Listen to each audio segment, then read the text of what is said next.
Good morning and welcome to the English class of Plus One Standard.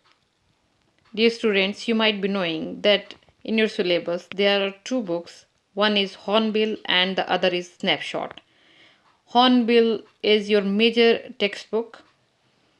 So we shall be starting with the book Hornbill.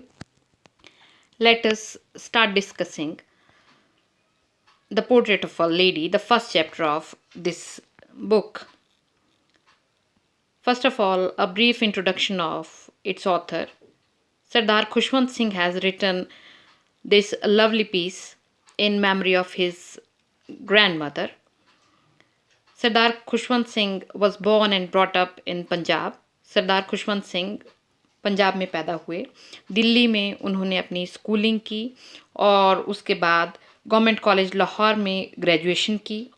Padma Bhushan Padma Vibhushan से सुशोभित भी हुए वो, और 20 मार्च 2014 को उनका देहावसान हो गया, यानी कि वो इस दुनिया से चले गए. तो ये जो आपके सामने the portrait of a lady है, ये किस लेडी के बारे में है, किस लेडी का चित्रण किया है, वो है खुशवंत सिंह की दादी का चित्रण है, जो उन्होंने एक पोते के तौर पर वो किस तरह से अपनी दादी को देखा करते थे बचपन में, क्या महसूस किया करते थे दादी के बारे में, वो लिखा है. तो आइए शुरू करते हैं. My grand mother like everybody's grand mother, मेरी दादी लाइक एवरीबडीज़ ग्रैंड मदर, हर किसी की दादी की तरह, वाज एन ओल्ड वुमन, वो एक बूढ़ी औरत थी. दैट मीन्स जैसे सबकी दादियाँ होती हैं वैसी मेरी दादी भी बूढ़ी थी. She had been old and wrinkled, wrinkles झुर्रियाँ होती हैं, रिंकल मतलब झुर्रियों वाली. She had been old and wrinkled for 20 years that I had known her.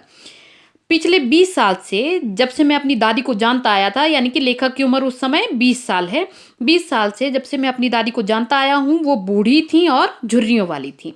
People said that she had once been young and pretty.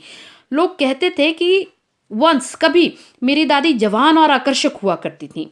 And had even had a husband, और तो और उनका एक पति भी था. But that was hard to believe, लेकिन दादी की ऐसी शक्ल देख करके that was hard to believe, ये बात पर विश्वास करने को मुश्किल लगता था, मुश्किल महसूस होती थी.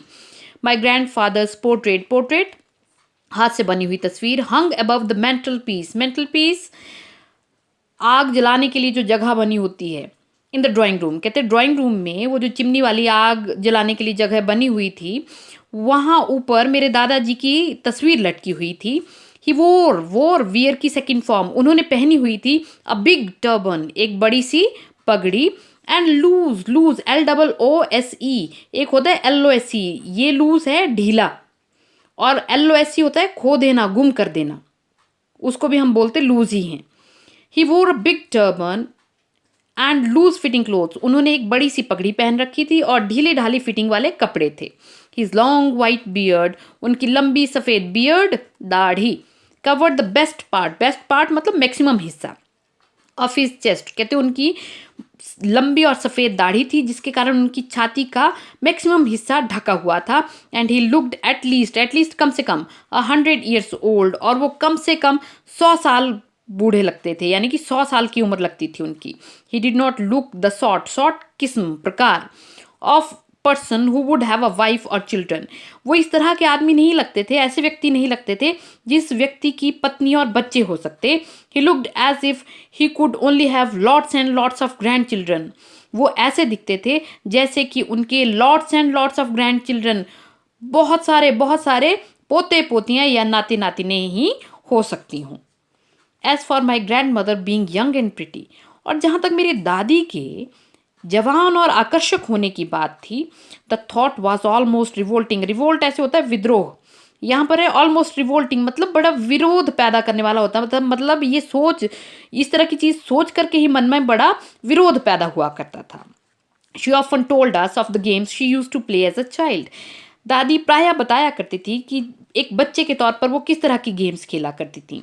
That seemed quite absurd and undignified, undignified अशोभनीय, एब्सर्ड मूर्खतापूर्ण, बेतुका, on her part, and we treated it like the fables. Fables होती हैं दंत कथाएं, दंत कथाएं जो लंबे समय से यूं ही प्रसिद्ध होती आई हों, उनको फेबल्स कहते हैं. ऑफ प्रॉफिट्स, प्रॉफिट्स साधु सिद्ध सन्यासी.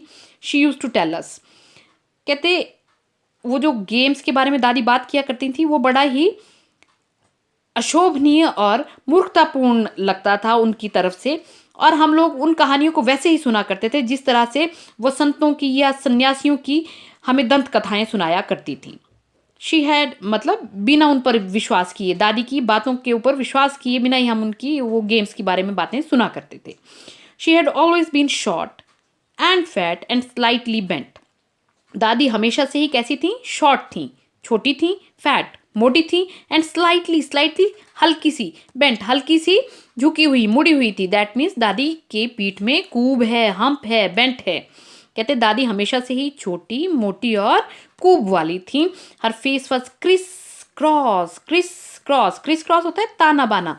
ताना बाना मतलब आपने कपड़ा तो सबने ही देखा होगा, तो कपड़े में दो तरीके से धागे लगे होते हैं, एक वर्टिकल, वर्टिकल मतलब लंबिक, और दूसरे हॉरिजॉन्टल क्षितिज के समानांतर, मतलब एक धागा ऐसे और एक धागा ऐसे ऐसे, तो इसको कहते हैं क्रिस क्रॉस, ताना बाना। Of wrinkles running from everywhere to everywhere. कहते दादी के चेहरे के ऊपर ताना बाना था झुर्रियों का, और झुर्रियां भी कैसी?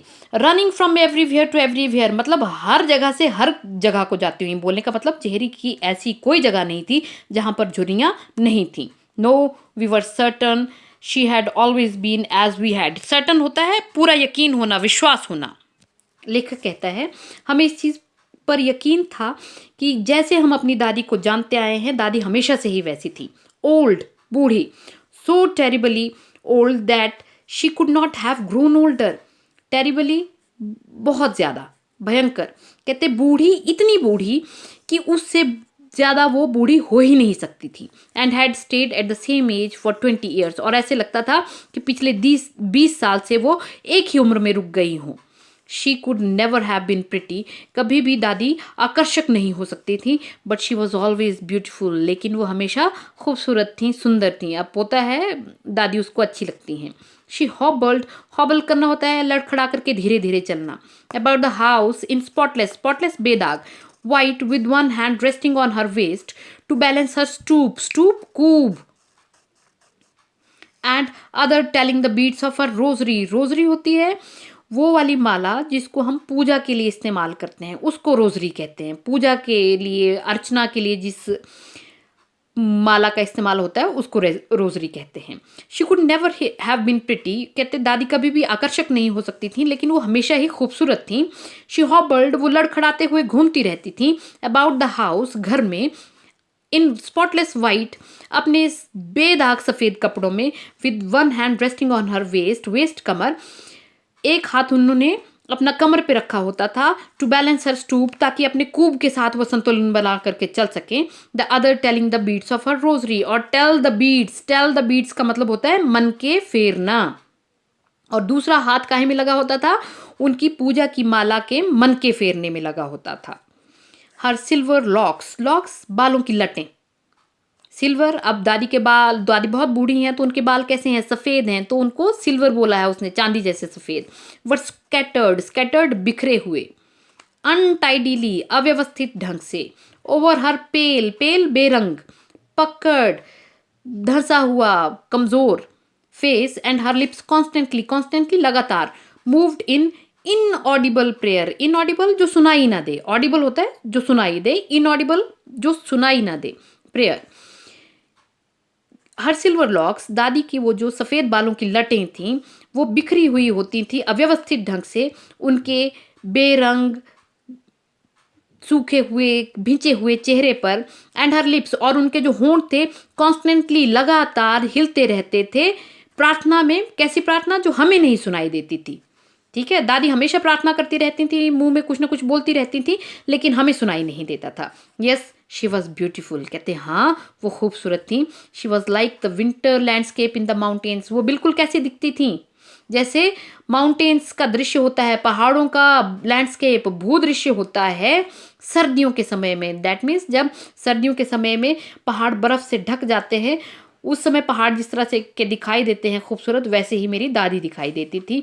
एन एक्सपेंस, एक्सपेंस विस्तार। Of pure white serenity, serenity शांति। Breathing peace and contentment, contentment संतुष्टि। कहते ऐसा लगता था कि वो फैलाव है शुद्ध सफ़ेद शांति का, वो महसूस होती थी कि वो सांस लेती हुई शांति और संतुष्टि हैं। बोलने का क्या मतलब है कि वो दादी बहुत ही शांत हैं, संतुष्ट दिखाई देती हैं, तो इसलिए ऐसा लगता था कि खुद शांति और संतुष्टि उनमें सांस ले रही हो। My grandmother and I were good friends, मैं और मेरी दादी अच्छे दोस्त थे। My parents left me, leave की सेकेंड फॉर्म लीव करना छोड़ना, लेफ्ट मी छोड़ गए मुझे, with her when they went to live in the city. कहते मेरे पेरेंट्स मुझे दादी के साथ रहने के लिए छोड़ गए जब वो शहर गए। And we were constantly constantly लगातार टुगेदर, और हम फिर वहाँ लगातार इकट्ठे रहते थे। She used to wake me up in the morning, she used to wake me up, वो आदि थी, यूज टू होना होता है आदि होना, उनको आदत थी वेकअप करने की, जगाने की। उनको आदत थी कि वो सुबह मुझे जगाती थी and get me ready for the school, और मुझे स्कूल के लिए तैयार करती थी। She said her morning prayer in a monotonous, monotonous नीरस जिसमें रस ना हो, बोरिंग। सिंग सॉन्ग जैसे कोई गाना गाते हैं, जिस तरह के से मंत्रों का उच्चारण करते हैं। While she bathed and dressed me in the hope, hope उम्मीद, that I would listen and get to know it by heart. To know by heart, to know by heart का मतलब होता है मुंह जुबानी कोई चीज़ याद हो जाना, to know by heart. She said her morning prayer, कहते दादी अपनी सुबह की प्रार्थना बोलती थी गाना गाने के तरीके, नीरस जैसे तरीके से, जब वो मुझे नहलाती थी या मुझे कपड़े पहनाती थी, ड्रेसअप करती थी, इस उम्मीद में कि मैं उनकी प्रार्थना को सुनूंगा और वो प्रार्थना मुझे मुँह जुबानी याद हो जाएगी। आई लिसन्ड, मैं सुनता था, because I loved her voice, मैं प्रार्थना को सुनता था क्योंकि मुझे दादी की आवाज़ पसंद थी। बट नेवर बॉदर्ड, बॉदर करना परवाह करना, टू लर्न इट। कहते लेकिन मैंने उस प्रार्थना को याद करने की कभी भी परवाह नहीं की।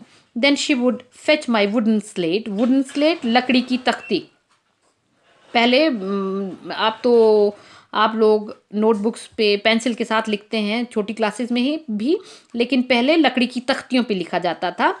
Then she would fetch my wooden slate, तब मेरी दादी मेरी लकड़ी की स्लेट लेकर के आती, तख्ती लेकर के आती, which she had already wash, जिसको दादी ने पहले ही धो रखा होता था, एंड प्लास्टर्ड, और परत चढ़ाई होती थी, विद येलो चौक, येलो चौक जिसको हम गाची बोलते हैं पहाड़ी में, पीले कलर की मिट्टी कहते, और उसके ऊपर पीले रंग की मिट्टी चढ़ाई होती थी। अ टाइनी टाइनी छोटा सा अर्दन मिट्टी का इंक पॉट, और उसके साथ वो क्या लेके आती, एक छोटा सा मिट्टी का दवात लेकर के आती, एंड अ रेड पेन, और एक लाल रंग की कलम लेकर के आती। Tie them all in a bundle, उस सारे सामान को एक बंडल में बांधती, and hand it to me, hand करना सौंप देना, और वो सब कुछ मुझे सौंप देती। After a breakfast of thick thick मोटी स्टेल बासी chapati with little butter and sugar spread on it, कहते मैं नाश्ता करता था काहे का, एक मोटी बासी चपाती जिसके ऊपर थोड़ा सा बटर, थोड़ा सा मक्खन लगाता था, चीनी फैलाता था, और उसका नाश्ता करता था। वी वेंट टू स्कूल, और उसके बाद हम नाश्ता करने के बाद हम स्कूल चले जाते थे। She carried several stale chapatis, कहते दादी कैरी करके साथ ले जाती थी सेवरल कई सारी स्टेल बासी चपातियाँ, with her for the village dogs, किसके लिए, गांव के डॉग्स के लिए ले जाती थी दादी। My grandmother always went to school with me, मेरी दादी हमेशा मेरे साथ स्कूल जाती थी, बिकॉज क्यों, क्योंकि the school was attached, attached जुड़ा हुआ, टू द टेम्पल, क्यों, क्योंकि वो जो स्कूल था वो मंदिर के साथ जुड़ा हुआ था। The priest taught us, taught teach की सेकेंड फॉर्म, टीच की सेकेंड फॉर्म में TAUGHT, कॉट में भी CAUGHT होता है। The priest taught us the alphabet, alphabet वर्णमाला, एंड द मॉर्निंग प्रेयर, और वहाँ पे पुजारी हमें क्या सिखाता था, वर्णमाला सिखाता था और सुबह की प्रार्थना सिखाता था।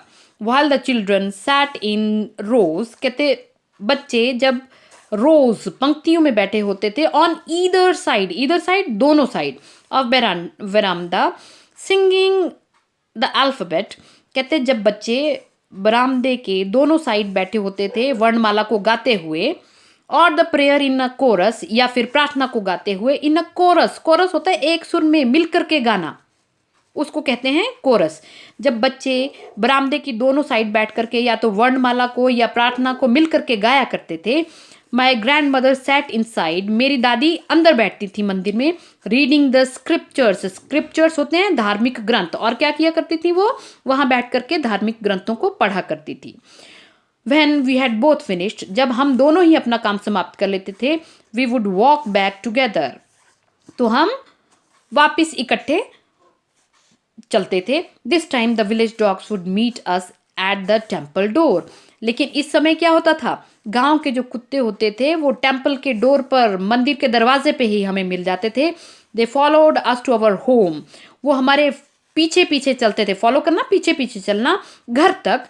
ग्राउलिंग, ग्राउल करना गुर्राना, एंड फाइटिंग, और लड़ते हुए, with each other for the chapatis we threw to them, throw की सेकंड फॉर्म, थ्रो फेंकना, थ्रू फेंकते थे। कहते कुत्ते हमारे पीछे पीछे जाते थे हमारे घर तक गुर्राते हुए, और उन चपातियों के लिए, उन रोटियों के लिए लड़ते हुए जो हम उनके लिए फेंका करते थे। When my parents were comfortably settled in the city, जब मेरे माता पिता कंफर्टेबली, आराम से सेटल हो गए, बस गए शहर में, they sent for us, sent for करना होता है बुलावा भेजना, उन्होंने हमें भी बुलवा भेजा। That was a turning point, turning point, निर्णायक मोड़ इन अवर फ्रेंडशिप, और वही हमारी दोस्ती में निर्णायक मोड़ साबित हुआ। ऑल दो यद्यपि, school we share the same room, यद्यपि हम लोग एक ही रूम में रहते थे, हम लोग कमरा शेयर करते थे। My grandmother no longer came to school with me, लेकिन अब मेरी दादी मेरे साथ स्कूल नहीं आया करती थी। I used to go to an English school, क्यों, क्योंकि लेखक, I used to go to an English school, लेखक एक अंग्रेजी स्कूल जाता था, इन अ मोटर बस, काहे में बैठ करके, एक मोटर बस में बैठ करके। There were no dogs in the streets, शहर की गलियों में कोई कुत्ते नहीं थे। And she took to feeding, feed करना खाना खिलाना, sparrows in the courtyard, courtyard आंगन, ऑफ अवर सिटी हाउस, तो इसलिए दादी ने क्या काम शुरू कर दिया, हमारे शहर वाले घर के आंगन में चिड़ियों को खाना खिलाना शुरू कर दिया। As the years rolled by, roll by करना होता है धीरे धीरे बीतना, गुजरना। We saw less of each other, जैसे धीरे धीरे साल बीतते गए, हम लोग एक दूसरे से कम मिलने लगे। सी का मतलब देखना नहीं है, जैसे हम बड़ी बार कहते हैं see you soon, see you soon means जल्दी ही मिलते हैं, तो कहते हैं हम कम मिलने लगे। For some time she continue to wake me up, कुछ समय तक मेरी दादी ने जारी रखा टू वेक मी अप, मुझे जगाना, and get me ready for the school, और उसके साथ साथ मुझे स्कूल के लिए तैयार करना। When I came back, she would ask me what the teacher had taught me. When I came back, जब मैं वापस आता था तो वो मुझे पूछा करती थी कि टीचर ने आज क्या सिखाया है। तो आज हम यहीं तक करेंगे, इसके साथ ही वर्ड मीनिंग्स पर आप नज़र डाल लीजिए। wrinkled, pretty, loose fitting, revolting, absurd, undignified, fables, prophets, scattered, untidily, puckered, inaudible, contentment, constantly, stale, growling, turning point. Thank you very much. Have a nice day.